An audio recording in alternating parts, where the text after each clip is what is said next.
Selamat menikmati gorengannya. Butuh bantal?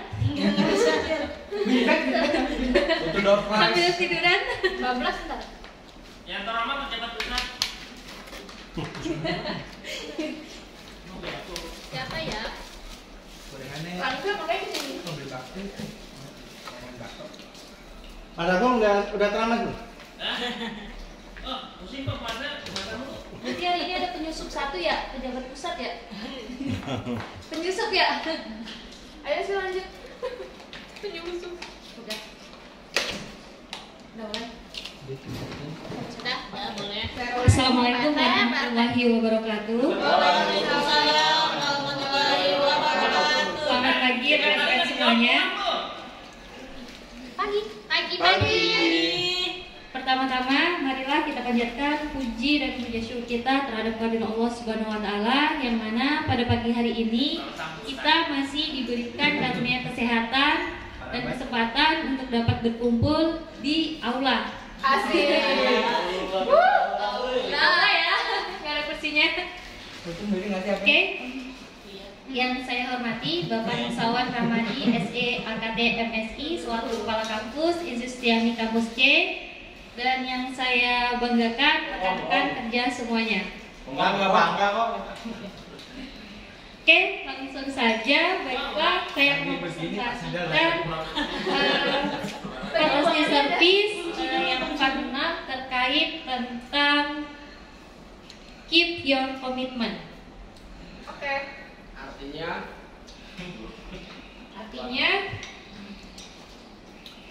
Maklum bisa bahasa Inggris. Ketok. Oke, nah di sini kita dapat melihat komitmen. Apa sih itu komitmen? Komitmen itu bisa disebut janji. Komitmen itu juga bisa disebut kesepakatan antara dua orang atau lebih, dan juga komitmen usaha untuk mencapai tujuan. Komitmen dalam berpasangan. Itu beda lagi.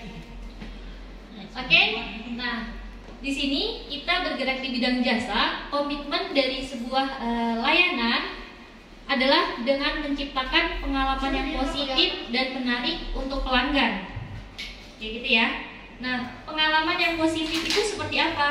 Dalam saat kita bertemu dengan customer, karena posisi kita di sini adalah customer service seperti itu. Nah, otomatis kita menghadapi pelanggan. Gimana sikap kita supaya pelanggan itu mendapatkan pengalaman yang positif? Contohnya pengalaman yang positif yang didapatkan oleh pelanggan adalah dengan kita cepat respon di saat pelanggan menghubungi atau membutuhkan kita, kayak gitu. Nah, terus tuh ada kita bergerak di bidang jasa. Otomatis pelanggan atau konsumen kita, baik itu pelanggan baru ataupun pelanggan lama seperti mahasiswa dan juga dosen, stakeholder yang bersangkut pautan dengan kita. Nah, kalau untuk pelanggan baru adalah dengan memudahkan pelanggan baru kita untuk mudah mengakses situs kita atau website kita, baik itu Instagram, terus website dan yang lain-lainnya seperti itu. Dan untuk yang pelanggan lama itu biasanya dengan akses dari lokasi kita, lokasi kampus yang mudah untuk dijangkau seperti itu. Nah, terus ada lagi kita memberikan pelayanan yang positif dengan memberikan sesuatu yang melebihi ekspektasi dari pelanggan, seperti dengan untuk pelanggan lama atau mahasiswa kita dengan memberikan ucapan ulang tahun saat mahasiswa tersebut berulang tahun dan yang lainnya, baik mahasiswa maupun dosen, kayak gitu. Selanjutnya saat aplikan ataupun ada konsumen yang datang ke kita, setelah dia mendapatkan apa yang dia inginkan, jangan lupa bagi kita untuk mengucapkan kata terima kasih, baik itu secara tatap muka, secara langsung ataupun melalui WhatsApp group ya, melalui pesan pribadi seperti itu. Jangan lupa untuk mengucapkan kata terima kasih. Dengan begitu pelanggan atau konsumen kita merasa dia begitu diperhatikan oleh kita, seperti itu. Terus tuh kita menyediakan konten yang inovatif dan relevan. Konten yang inovatif sesuai dengan yang tentunya bermanfaat bagi semua orang ya, yang memiliki manfaat tersendiri, seperti itu. Terus itu melanjut lagi melebihi ekspektasi, dan yang ketiga itu adalah layanan menyenangkan, memberikan solusi bukan permasalahan. Nah, dalam setiap instansi atau perusahaan pastinya memiliki permasalahan tersendiri. Semuanya tidak berjalan dengan lancar. Nah, gimana cara kita merubah permasalahan itu dengan memberikan solusi seperti itu atau alternatif lain? Sebagai contoh, umpamanya saat pelanggan kita tidak bisa datang langsung ke kampus, otomatis kita menyediakan jasa yang bisa dilakukan secara online seperti itu. Jadi cukup dari rumah saja, tetapi mereka mendapatkan apa yang mereka inginkan. Nah, untuk kita dapat memberikan pelayanan yang prima dan kita juga menjaga komitmen kita, otomatis kita harus membentuk pribadi yang handal. Kita harus menjadi pribadi yang handal terlebih dahulu. Dengan cara apa? Yang pertama, dengan cara kita bersemangat. Semangat. Bing bing. Kemungut ya. Semangat bing bing. Semangat yang kita tunjukkan saat kita melakukan pelayanan, saat kita bertemu dengan konsumen kita, itu dapat dilihat, dapat dirasakan oleh konsumen kita. Nah, jadi usahakan walaupun kita hari ini lagi nggak semangat, tapi kalau ada konsumen atau lagi ada mahasiswa, usaha kita sebelum bertemu dengan mereka, kita meminimalisir diri kita, menetralkan diri kita, buat diri kita supaya semangat saat bertemu dengan orang lain, seperti itu. Nah, di dalam semangat itu ada yang namanya sikap antusias. Sikap antusias itu adalah kita menunjukkan bahwa kita itu minat ke konsumen kita. Bukan minat berarti suka ya, tapi kita ingin mengetahui apa maksud dan tujuan dianya untuk datang ke sini. Kayak gitu. Terus itu ada yang namanya penuh perhatian. Dari dia datang, kita harus memperhatikan dianya. Dianya butuhnya apa, umpamanya waktu dia datang ternyata di cuaca di luar panas. Otomatis kita harus membuat perhatian ke dianya, harus memperhatikan dianya dengan mungkin menyediakan minum atau menyediakan snack atau permen lah seenggaknya untuk pelanggan kita, seperti itu. Terus di sini saat kita memberi pelayanan, kita harus juga tulus dan sepenuh hati. Karena kalau umpamanya kita memberikan pelayanan yang enggak tulus atau kita memberikan pelayanannya karena ada maksud tertentu, otomatis itu akan kelihatan dan dapat dirasakan oleh pelanggan. Hati-hati di jalan atau yang tulusnya? Sepenuh hati. Yes, nyanyi ya Pak. Nah, saat kita memberikan pelayanan, kita harus tulus. Kenapa? Karena apa yang kita berikan kepada pelanggan itu otomatis akan balik ke kita lagi, seperti itu. Mana kamu? Itu memang udah lapar. Kamu jangan operasi. Terus untuk poin yang kedua itu adalah Coba kita akan ke Pak Asmi.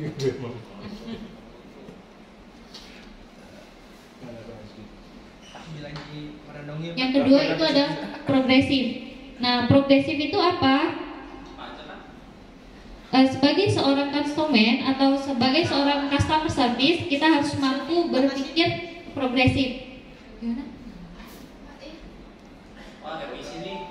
Kita harus mampu berpikir progresif, yang mana saat konsumen datang kita itu harus mampu menarik untuk dinikmati. Apa yang kita omongin, apa yang kita sampaikan ke konsumen kita itu harus mampu dan menarik, seperti itu. Terus itu untuk yang kedua, ciptakan ide-ide kreativitas baru. Yang ketiga ada unik dan menarik. Yang keempat ada pribadi yang menyenangkan atau tidak membosankan. Nah di sini untuk menarik kita memberikan saat konsumen atau pelanggan kita datang, kita memberikan info secara detail seperti itu. Karena kan kita pelanggan yang datang ke kita pasti menginginkan sesuatu dari kita, menginginkan informasi yang lebih yang dia dapatkan dari kita dengan datang secara langsung kayak gitu. Nah otomatis feedback yang kita berikan adalah dengan memberikan informasi secara detail seperti itu.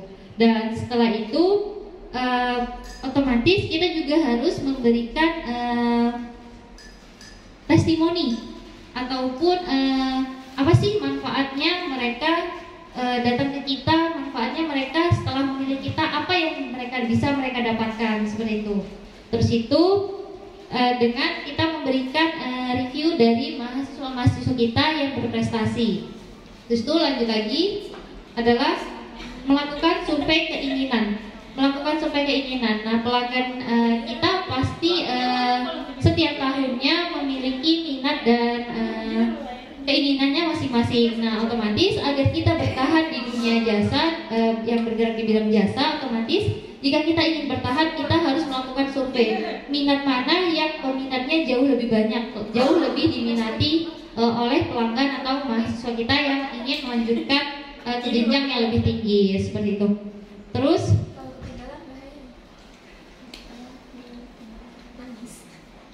saat kita bergerak di bidang pelayanan, otomatis ada kritik dan saran yang diberikan dari mahasiswa. Nah, kita sebagai customer service yang baik, kita harus dapat menerima kritik itu dan memotivasi kita untuk jadi lebih baik lagi. Jadi kritik itu kita jadikan motivasi untuk mengembangkan potensi kita, mengembangkan potensi instansi kita untuk menjadi instansi yang lebih unggul lagi seperti itu. Lanjut, yang ketiga itu ada proaktif. Proaktif di sini kita itu harus aktif. Kita tidak boleh sebagai customer service itu hanya berdiam diri aja atau menunggu. Nah, saat kita hanya berdiam diri, otomatis kita hanya menunggu orang yang datang. Tetapi di sisi lain kita harus bergerak lebih maju, apalagi di era pandemi ya, semuanya pada melakukan komunikasi ataupun hubungan melalui media. Nah, dengan begitu kan otomatis kita kurang dikenal. Nah, bagaimana caranya supaya kita dapat dikenal oleh masyarakat luas, oleh lingkungan sekitar kita? Nah, maka dari itu kita tidak boleh berdiam diri. Kita harus melihat apa potensi yang kita miliki. Nah, kan kita mahasiswa kita banyak yang sudah bekerja. Maka dari itu kita lihat lokasi mereka tempat bekerja, kita kunjungi mereka, kita jalin kerjasama dengan mereka untuk agar kita dapat memperluas hubungan kita dan koneksi kita dengan beberapa instansi dan rekan-rekan yang lainnya seperti itu. Terus itu menunggu. Nah, menunggu di sini saat kita di sini posisinya kampus cabang. Nah, kita tidak hanya menunggu instruksi dari kampus pusat saja. Jadi kita dapat mengembangkan potensi yang ada di sekitar kampus kita kayak gitu. Jadi kita nggak hanya menunggu dari instruksi dari pusat, karena instruksi dari pusat pun lokasi dan fasilitasnya sudah berbeda seperti itu. Nah, otomatis bisa diterapkan di sini, cuma kurang maksimal. Tetapi kita harus mengembangkan potensi yang ada di sini nih, sesuai dengan lokasi dan lingkungan yang ada di sekitar sini seperti itu. Nah, di sini memiliki inisiatif meningkatkan pelayanan. Ini masih sama seperti yang tadi. Terus tuh kita lanjut untuk yang poin keempat adalah dengan berpikir positif. Nah, positif sini suasana hati tenang dan gembira.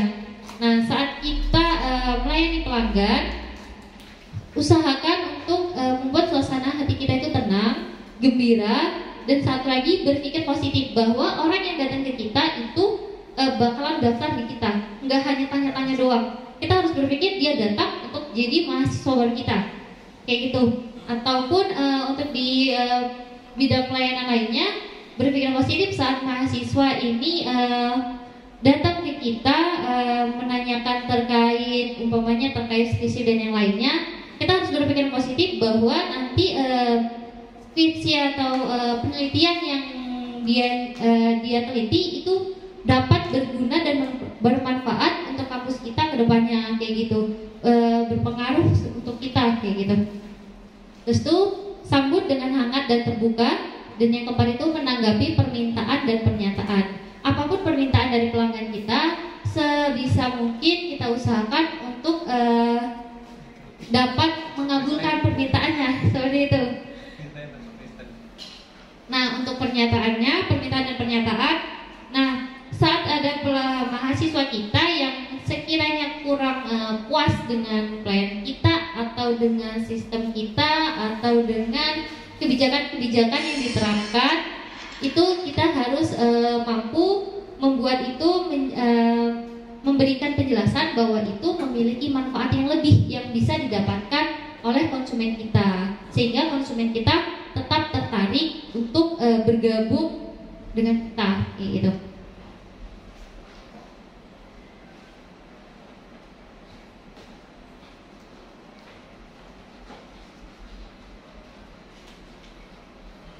Nah, di dalam saat kita berkomitmen dalam menjalankan sesuatu, otomatis kita memiliki 3 cara pandang terhadap orang lain yang menjadikan kita pribadi yang lebih menyenangkan lagi. Yang pertama, terhadap diri sendiri. Terhadap diri sendiri di sini ada percaya diri. Kita harus percaya untuk kita dapat membuat pelanggan kita percaya sama kita harus percaya dulu terhadap diri kita bahwa diri kita itu mampu untuk melakukan itu, seperti itu. Nah, terus yang kedua, berpikir realistis, positif, dan memotivasi diri.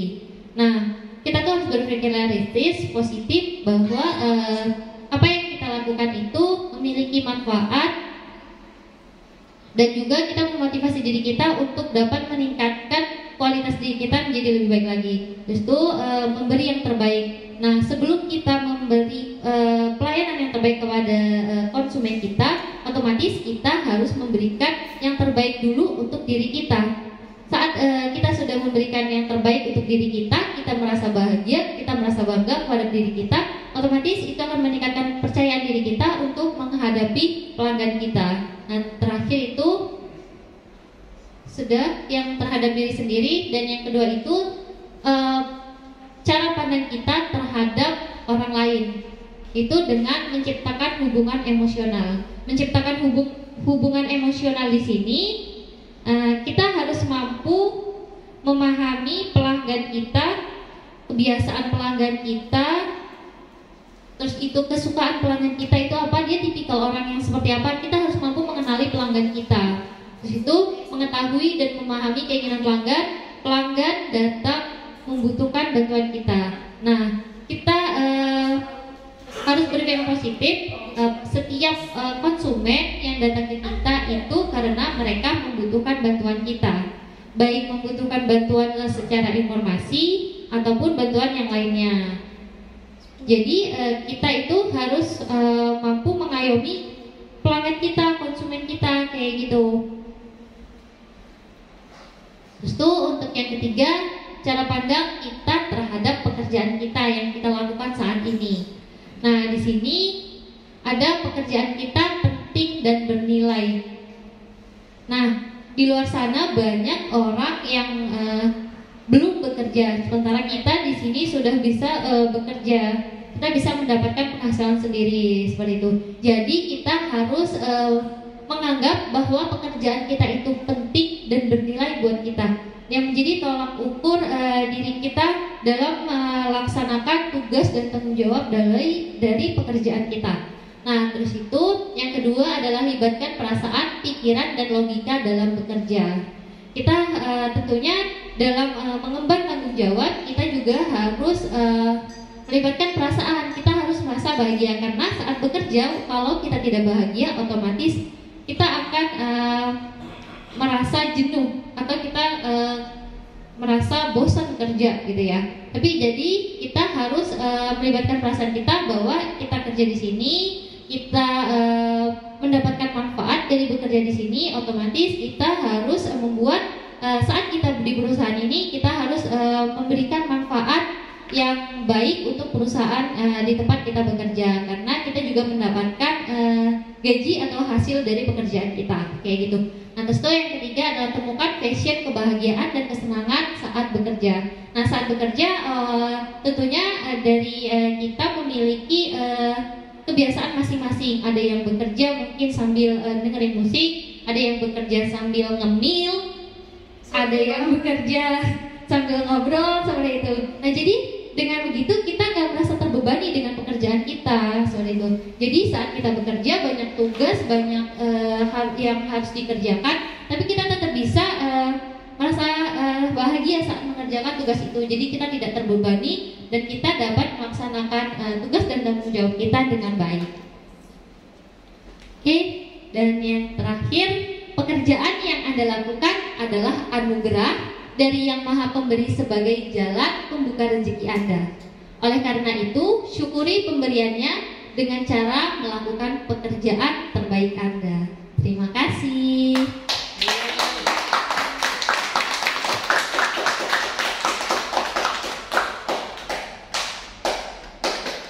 Ya, oke. Jadi bukunya sudah selesai berarti ya?